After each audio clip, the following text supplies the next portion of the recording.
how to determine which fraction is the larger. So we have 5 over 21 and then 1/3. So to determine which fraction is larger, all we have to do is cross multiply.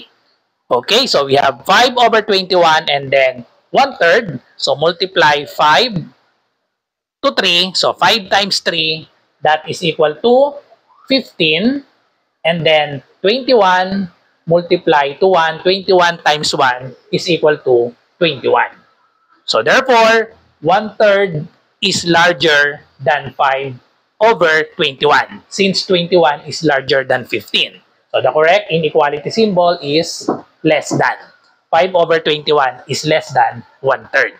So next, we have 9 over 10 blank 10 over 11. So again, we cross multiply 9 times 11, that is equal to 99, and then 10 times 10 is equal to 100.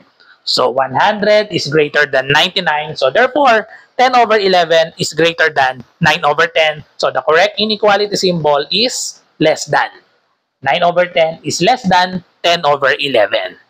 So next, we have 7 over 6 blank 5 over 4. So let's cross multiply 7 times 4, that is equal to 28. And then 6 times 5 is equal to 30. So, since 30 is greater than 28, so therefore, 7 over 6 is less than 5 over 4. So, itry nyo naman ang number 4. Comment your answer.